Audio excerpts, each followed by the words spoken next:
yo y ver un poquito el efecto de la ganancia ¿cómo se llama? De la alta ganancia del amplificador operacional. Si estamos ahí, chicos, ¿con qué? ¿Qué nos quedamos? A ver,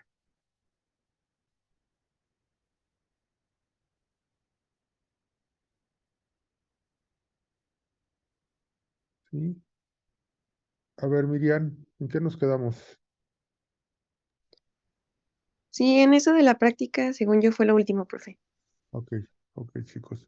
Bueno, la parte aquí importante, chicos, es que tocaba ver, déjenme ver si puedo, ya habíamos visto algunas cosas. Vimos el 741 por interno. No, esta no es. ¿Sí? A ver, ayúdenme con eso. Aquí lo vamos a abrir. Miren, vemos aquí, repasamos un poquito.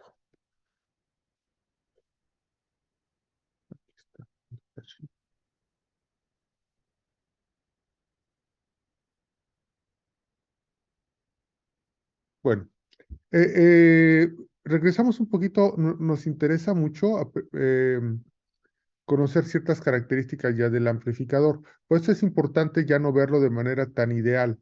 O sea, siempre para trabajar, pues lo vamos a ver de manera ideal, claro. Pero antes de eso, pues vamos a hacer como un pequeño filtro donde pues encontremos las características idóneas para nuestra aplicación. Es lo que vamos a trabajar un poquito el día de hoy. Entonces, bueno, empezamos a ver cómo estaba estructurado por dentro, qué características tenía el amplificador. Vimos que tenía cuatro amplificadores, cuatro etapas más bien internas, que era dos amplificadores diferenciales, un traslador de nivel y una etapa de potencia. Cuando hablábamos de potencia, hablábamos de corrientes bajas, 20, 25, 30 miliamperes aproximadamente. O sea, ese es más o menos el promedio mm, de las corrientes de salida que va a tener un amplificador operacional, a menos que la fabricante me especifique alguna otra cosa, que va a ser un poquito complicado tener amplificadores operacionales de potencia, ¿no? Probablemente tengamos ahí alguno que me dé un poquito más de corriente, pero no va a ser precisamente el, el sello característico, ¿no? Del amplificador. El sello característico lo tenemos, ya lo vimos al principio, básicamente como uno de los mejores amplificadores de voltaje porque tiene una muy buena impedancia de entrada, porque tiene este, una muy buena ganancia. Y bueno, tiene características muy interesantes que ya estuvimos viendo, que podemos ver, incrementar un poquito más. Déjenme ver si aquí está el circuito interno. Aquí está, miren. Sí, un poquito. Este creo que ya lo habíamos visto también. Aquí, si se dan cuenta, si ven mi cursor, en esta tenemos la primera etapa, la etapa del primer amplificador diferencial. Aquí en estos dos tenemos la segunda etapa del amplificador diferencial y aquí tenemos este capacitor, chicos. Ojo con este capacitor. Este capacitor es el responsable de que el amplificador operacional, sobre todo el 741, tenga una respuesta en frecuencia muy baja que bueno, para nuestras aplicaciones no me da problemas. Es lo que habíamos estado platicando mucho, ¿no? Por ejemplo, para otras aplicaciones, cuando uno les dice, o en otras disciplinas, cuando uno les dice, tienes una resistencia de 1 mega, pues se vuelven locos porque para ellos es muy grande, 1 mega, 2 megas. Para nosotros 1 mega no es grande, es muy considerable. Tenemos que tomar en cuenta eso para cuando estemos diseñando el equipo. Para otras sí. Lo que para otros, este capacitor, el ancho de banda del amplificador es también de 1 megahertz precisamente, lo reportan en 1 megahertz, pero realmente son 10, son 10 hertz básicamente, ¿no?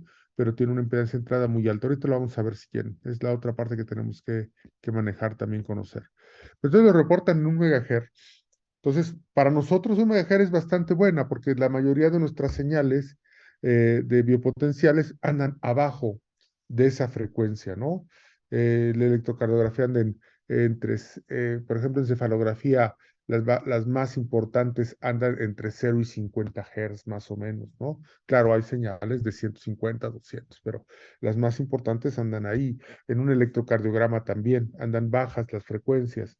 en el electromiograma, que es el que es un poquito más rápido, las señales andan en el orden de los kilohertz, ¿no?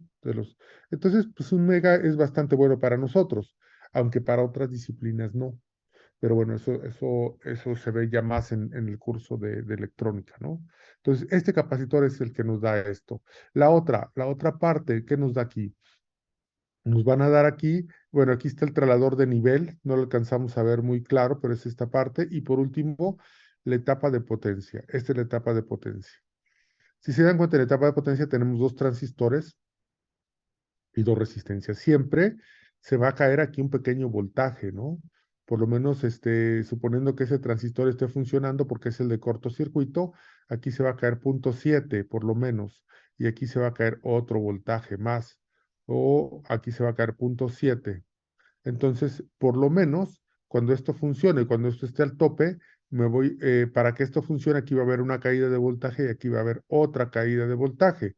¿Qué quiere decir? Que si yo alimento con VCC, voy a tener que restar el voltaje de aquí y el voltaje de esta resistencia. No voy a tener voltaje final. Normalmente voy a tener 1 o 2 volts abajo de ese valor. Entonces, esto me va a servir mucho para entender un poquito cómo está funcionando. Tal vez no para ponerme a hacer el diseño, no es el caso, ¿no? De nosotros empezarnos a diseñar por dentro, pero sí es importante conocerlo para saber las características importantes que debemos tener, ¿vale? Entonces, la segunda parte que me gustaría, creo que ya se las había, no, ese sí no recuerdo si ya se las había pedido, es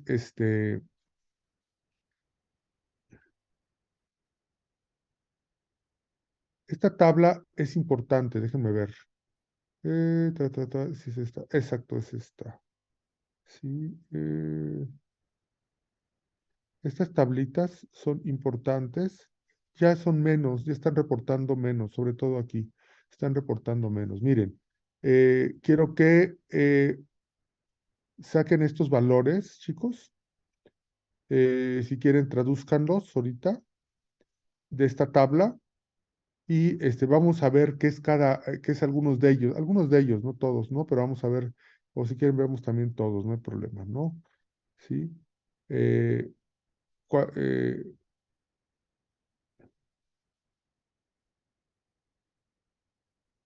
o vamos haciéndolo, ¿no? Por ejemplo, a ver, váyanos apuntando si quieren, ¿no? Para irlo haciendo, si no, no se hace. A ver, Daniel, ayúdame. ¿Cómo traducimos el primero? Todos modos es importante tenerlos en inglés porque es como los vamos a estar identificando en los manuales, ¿no? Es el voltaje inicial, bueno, el voltaje de la entrada Es el offset, no VIO, sé. ¿se acuerdan? Es el que estamos viendo en la práctica. El voltaje de offset de entrada, ¿sí? Vamos a ponerlo así. Apúntenlo ahí.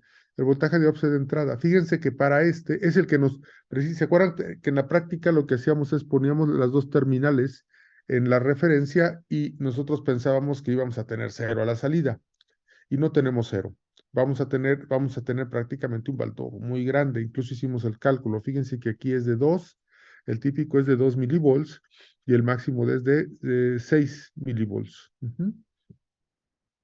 Entonces, fíjense que si lo tienen en la entrada y ponen 2 milivolts, multiplíquenlo por 200,000 unidades, que es la ganancia que tiene en lazo abierto, y se van a dar cuenta que tiene un valor de voltaje muy grande a la salida. Entonces, este voltaje es el voltaje de offset, ¿sí? Que tenemos ahí, ¿sí? Voy a agarrar nomás algunos. Aquí hay otro que es parecido también, ese voltaje de offset en un rango ajustable. ¿Por qué no lo reporta aquí este? ¿Por qué nos reporta este valor? Porque este amplificador en especial tiene dos terminales. Miren, aquí está. ¿Dónde está? Offset null y offset null. Tiene la posibilidad de que si yo tengo problemas con el offset, porque daba un problema muy fuerte ese voltaje cuando estábamos diseñando, sigue dando problemas, ojo con eso nada más, ¿no? Lo que hacíamos entonces era conectar una resistencia, no sé si está aquí el circuito, normalmente muchos fabricantes lo tienen, más que ya como tiene un buen rato, tiene lo que les había dicho, ya la patente venció, entonces muchos ya lo están fabricando y prácticamente no viene, cada compañía tiene una versión. Bueno, para ajustar lo que se hace es, se coloca un potenciómetro entre estas dos terminales de offset null de 10 kilos y el de en medio se coloca al voltaje negativo. Entonces lo vamos ajustando poco a poco. Entonces es lo que nos está diciendo aquí. Mira, aquí vas a tener un ajuste de este voltaje, ¿no? Hay un rango de ajuste que dice que es bastante grande, son de 15 milivolts más o menos, ¿no?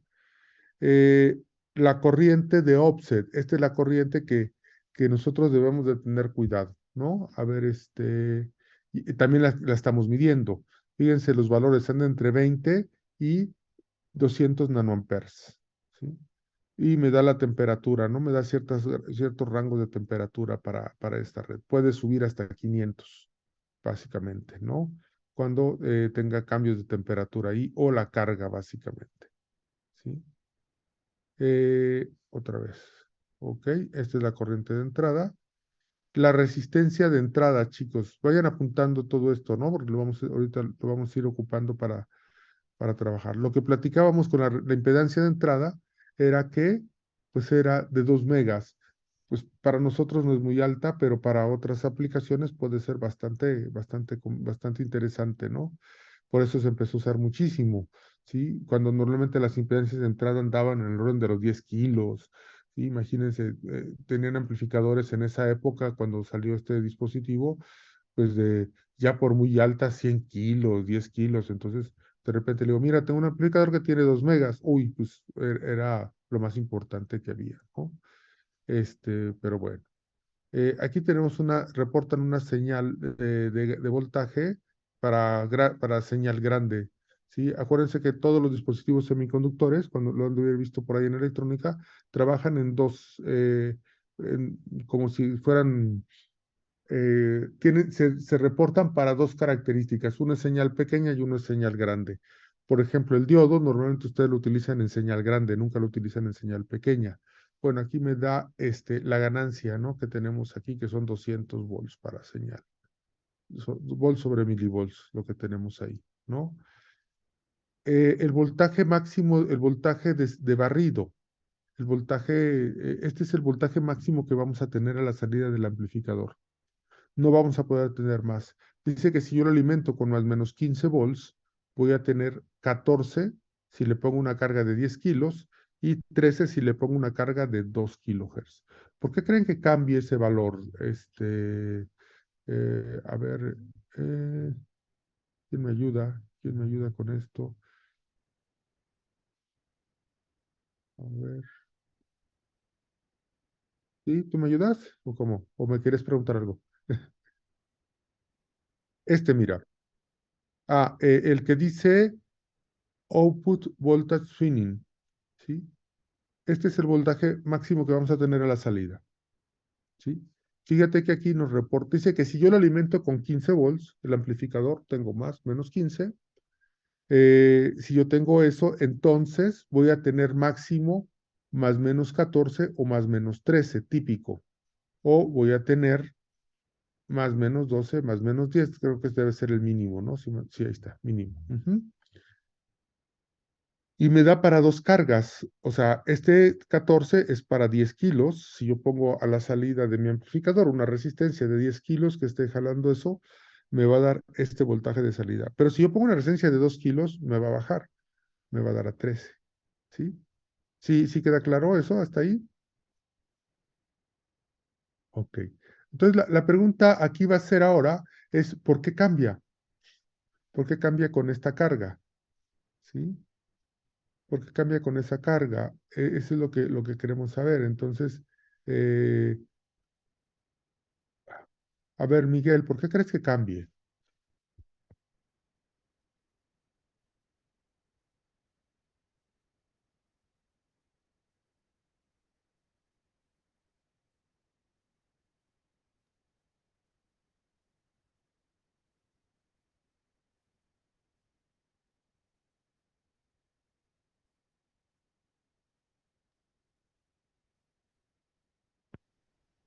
Perdón, estaba hablando sin con el micro apagado. Que Ah, no, ya. profe, que no tengo idea. ¿Por qué crees que vaya a cambiar? O sea, fíjate, aquí, vente, vámonos acá, mira, ponme atención. ¿sí? No, más adelante más bien, ¿sí? Vámonos aquí. Fíjate qué bien.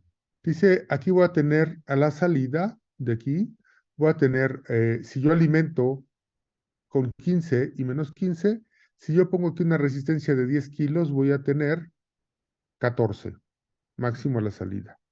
Si yo pongo una resistencia de 2 kilos, voy a tener 12, ¿sí? Claro, la diferencia es la carga. ¿Por qué crees que pase eso? Aquí lo podemos ver. Mira, la corriente va a pasar por todo esto y aquí por la resistencia.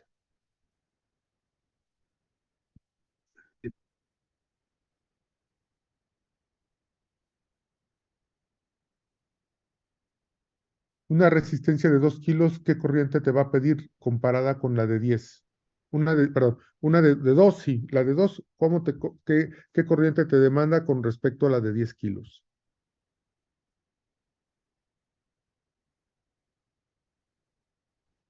Pues demanda más, ¿no? Demanda más la de 2, Ajá. exactamente.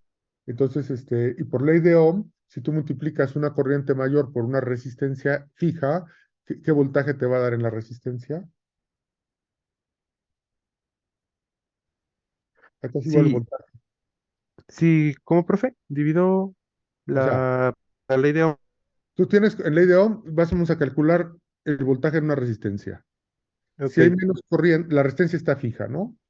Si hay menos corriente, ¿cuánto voltaje se va a caer? O sea, pasan dos corrientes, pasa una menor y pasa una mayor. Ujú. Eh, ¿Cuál te va a dar más voltaje? Por ley de Pues Ohm, la mayor, ¿no? mayor. Entonces, ¿qué quiere decir? Que cuando yo le pongo aquí una resistencia de 2 kilos, que me va a pedir más corriente, pues se va a caer aquí en esta resistencia, Ah, ok. se va a caer más voltaje y por esa razón voy a tener aquí menos voltaje a la salida, ¿no? ¿Dónde está el que estamos viendo? Voltaje máximo de barrido, ¿dónde está? Sí es esto, ¿verdad? Ta, ta, ta, ta, ta. Y escurre resistencia. Aquí está, ¿sí? Entonces, por eso me dice, ¿no? Si le vas a poner resistencia de 10 kilos, de dos kilos, pues se van a caer 13. Si se pones una de 10, le voy a poner 14. Y si no le Ok. pongo nada, pues igual y a lo mejor me da 14.3, algo así, ¿no? Casi va a dar los 14, ¿no? ¿Ok? Entonces, son cositas que a veces no ponemos en cuenta, chicos. Gracias, gracias. Son cosas que no tenemos en cuenta y a veces nosotros pues, agarramos y ponemos el multímetro y empezamos a cargar cosas y pues luego empieza los dispositivos, pues tenemos que aprender a saberlos usar bien, ¿no? Al rato dice, no, pues se está cayendo el voltaje, ¿no? Pues claro, está cayendo el voltaje muy feo, ¿sí? O no me da, o córrele antes de que deje de funcionar, ¿no? Ese tipo de cositas. No creo que les haya pasado a ustedes, ¿verdad? Pero bueno. Entonces, hay que tomar en cuenta todo esto, sobre todo cuando estemos diseñando, ¿sí? ¿Sí me siguen todos? ¿Sí, chicos? ¿Los demás? Daniel, Adrián, Josué. Sí, ¿Sí, profe. sí, vamos bien? ¿Sí me siguen? Sí. Esto normalmente uno lo aprende así a golpes, ¿eh? Ahorita se los estoy así platicando, pero pues es cuando empieza uno a diseñar y las cosas no salen, toca trabajar un poquito con ellos, ¿no? Bueno, vamos a seguir aquí un poco. Estos son poquitos, ¿eh? Las características normalmente tienen más a veces, ¿no? Ahorita, pues, son los más importantes. Para nosotros, en nuestras aplicaciones médicas, lo más importante es, ojo, impedancia de entrada, corriente de vías y la razón de rechazo de modo común. Básicamente son los más importantes para nosotros. Sí, claro, si voy a hacer otra aplicación, pues tengo que buscar algún otro parámetro. Por ejemplo, bueno, ahorita checamos, ¿no? Vamos a acabar con esto. Entonces aquí tiene algo que se llama el voltaje, la corriente de cortocircuito, la corriente de salida de cortocircuito. ¿Qué quiere decir? Bueno, que si a alguien le gusta agarrar y ponerle a hacer un corto de la salida, el circuito trae este amplificador operacional en especial, tiene aquí este transistor que tienen ustedes aquí, es el responsable de que cuando hay un cortocircuito, aquí va a empezar a pasar mucha corriente, se polariza esto mayor de 0.7 y por aquí empieza a circular una corriente. Y la corriente que va a circular por aquí es de la de cortocircuito que se reporta acá, que es una corriente de, ¿dónde está? La corriente de cortocircuito, aquí está, 25 miliamperes. ¿Sí se dan cuenta? Si yo sé eso, incluso puedo estar utilizando el cortocircuito. Ujú. ¿Para qué utilizarían eso? A ver, Edgar, ¿para qué utilizarías ese corto? Bueno, normalmente hay que evitarlo, ¿no? Pero pues yo creo que se puede usar. Yo lo he usado incluso, ¿no? En algunos diseños. ¿Para qué se puede utilizar? A ver. Es algo que no deseo, pero yo ya sé que funciona bien, ¿no? ¿Por qué? Porque ya me metí al diagrama interno, ya veo sus características, y sé que no va a pasar nada, ¿no? Esa es la ventaja que tengo de poder estudiar bien el dispositivo, ¿sí? ¿Para qué lo usaríamos, Edgar? ¿Para qué usarías tú esa corriente? Mm, podría ser como para calcular ciertos valores a partir de ese corto. Ajá, puede ser eso. Lo podemos tener, tendríamos una corriente fija, ¿sí te das cuenta?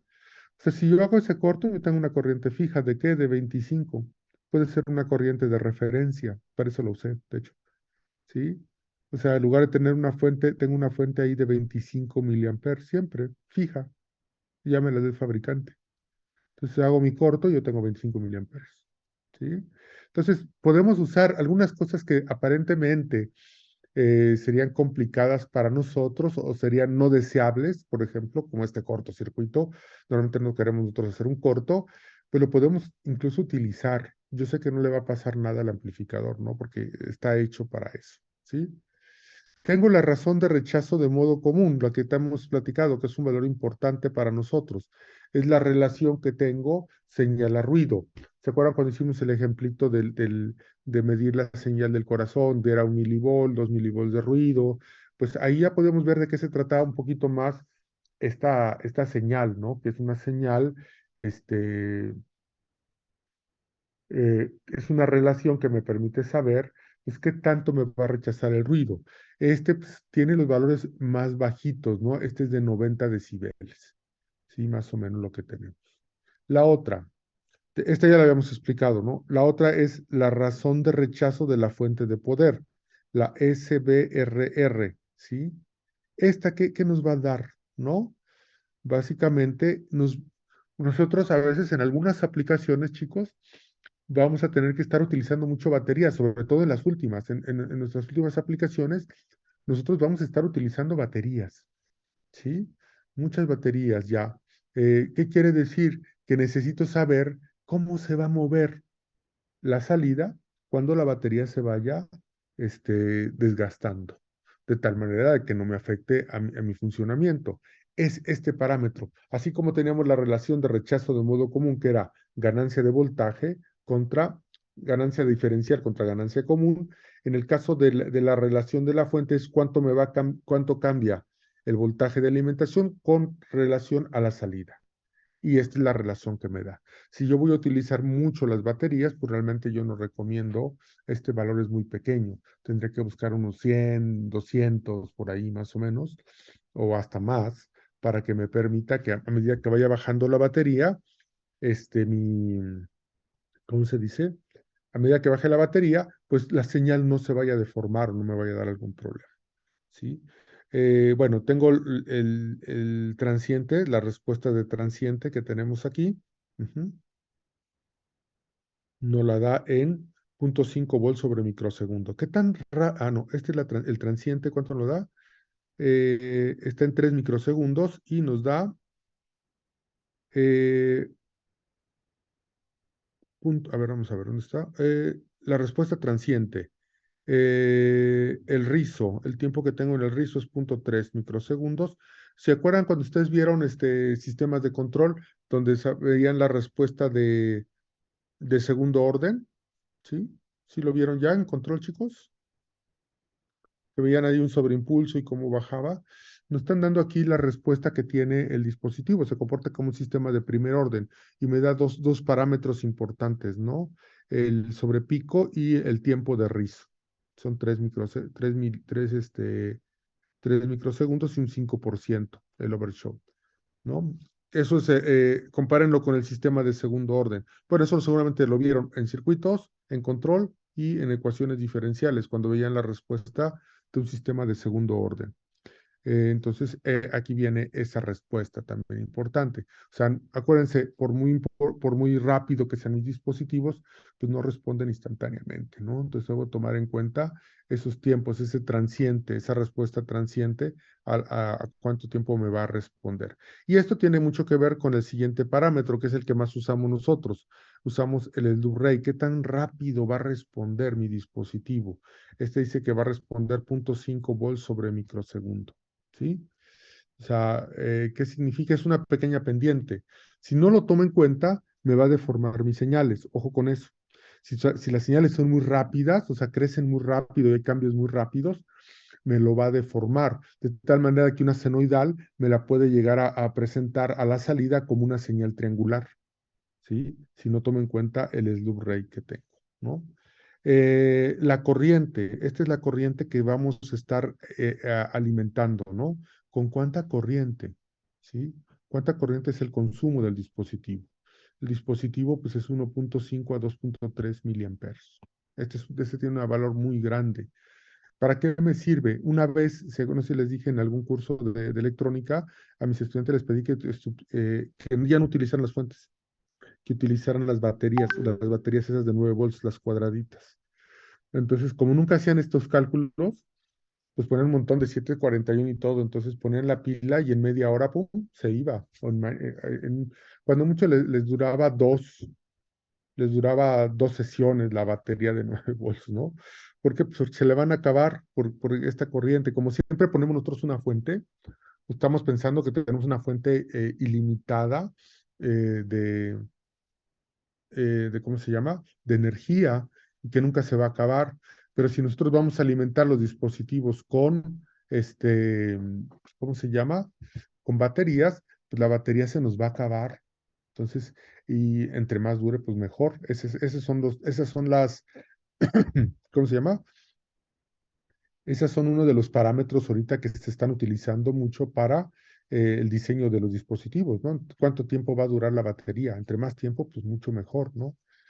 ¿Sí? Y lo mismo, pero imagínense su celular que estén buscando ustedes, que se esté descargando cada 2 horas, ¿no? Pues no les sirve, no me sirve, ¿no? Sí, porque pues ya no funciona. Y lo mismo pasa con el consumo de potencia. Aquí nos dice cuánta potencia me va a estar consumiendo. ¿Sí? Entonces, son aquí algunas características, chicos. Es importante que nos las aprendamos y que las sepamos trabajar. Ok, preguntas hasta aquí, dudas. Voy a dejar de compartir.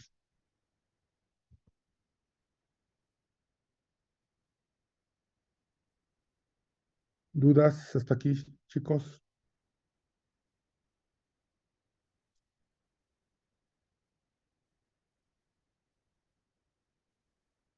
Son 3 parámetros, acuérdense. Corriente de vías. La corriente de vías vamos a tener que buscarla siempre muy baja. Ahorita, de hecho, van a hacer un pequeño ejercicio de esto, ¿no? La segunda, la impedancia de entrada. Tanto la corriente de vías con la impedancia de entrada va junto con pegado, ¿no? Si tengo una corriente de vías muy baja, automáticamente voy a tener una impedancia de entrada muy alta. Pero pues, son como que puntos importantes para que ustedes vayan buscándolos. La razón de rechazo de modo común también es muy alta. Deben buscar que tenga una razón de rechazo de modo común muy alta. Y la otra que es recomendable, bueno, esa no se las dije, pero también es importante, es la alimentación. Debe ser baja la alimentación que usemos. ¿Sí? Esos parámetros son importantes para nuestras aplicaciones. ¿Sí?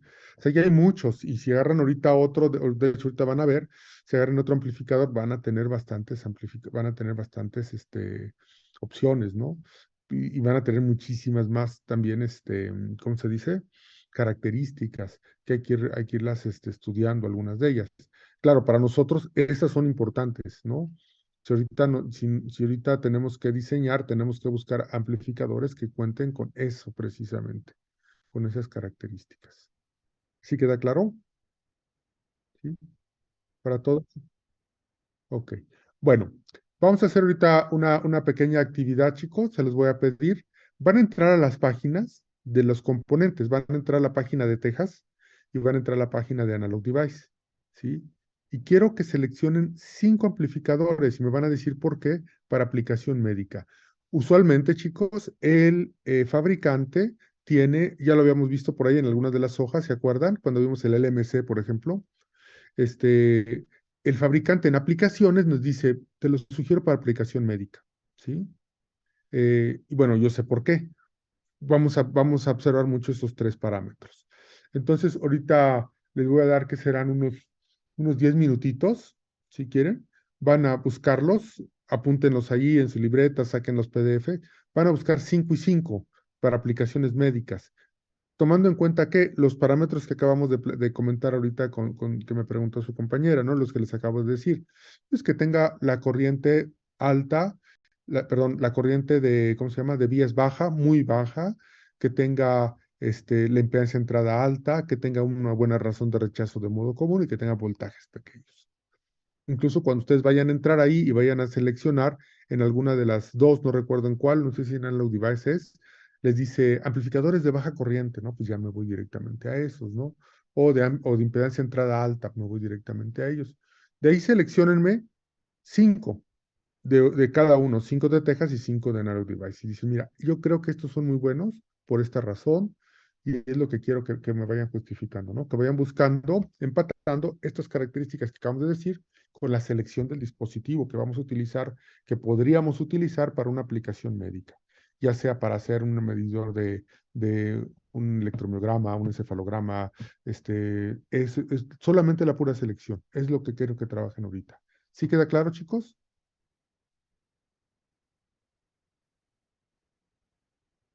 ¿Sí, sí o no? Ya se me Sí, durmieron. profe. Sí, dije, no, se me están durmiendo. Les voy a pedir la cámara ya, chicos, porque y ahorita ya estamos en línea todos, ¿verdad? Estas 2 semanas vamos a trabajar en línea, ¿verdad? Sí, sí, ya esperando ya la siguiente, ya nos veamos, yo creo que ya la siguiente por allá en CEU. Ya esperemos que ya ahora sí estemos por allá. Entonces, búsquenlo, y ahorita se va a acabar ya el tiempo, básicamente. Entonces, nos conectamos nuevamente ahorita a las faltan 20 minutos, 10 minutos, faltando 10 minutos para las 8, ¿les parece? Para Sí, comentar lo que doc. encontraron. Y ya vamos viendo, platicando un poquito de eso que encontraron y seguimos. Esas Dijo son de que las 3, ¿verdad? 5 y 5. Ah, ok. Busquen 5 y 5, ¿no? Busquen, saquen de ahí, quédense si quieren con las hojas técnicas, porque luego me las van a mostrar. Me dicen, mira, yo encontré y yo creo que funciona y ya vamos ahí por qué. Y vemos también una de las partes interesantes que les va a ayudar mucho es que pueden irse directamente a aplicaciones y les va a decir, ¿no? Pero hay que saber por qué me lo está diciendo el fabricante. Así como ahorita, porque a veces podemos tener varias opciones para hacer más cosas, conociendo bien las características del dispositivo. ¿Estamos de acuerdo? ¿Sí? Y ahorita comentamos alguna otra cosa más, ¿vale? Entonces nos vemos ahorita en 10 minutitos, ¿está bien o 15? ¿Sí? Vamos a poner 15 si quieren faltando 5 minutos para las 8, ¿vale? Para que tengan un poquito más de tiempo. Entonces agárrense, Analog Device, creo que ya entramos ahí, ya han entrado, y Texas Semiconductor, y operacionales, y ahí empiezan a elegir. De ellos tratan de elegir de las últimas, y hay de varios ahí. Ustedes deciden cuál es el mejor para esta actividad, ¿vale? ¿Está bien, chicos? Entonces nos vemos ahorita en 15 minutitos. Ok, profe, está bien. Ok, profe. Chao, chicos, chao. Ahorita nos vemos.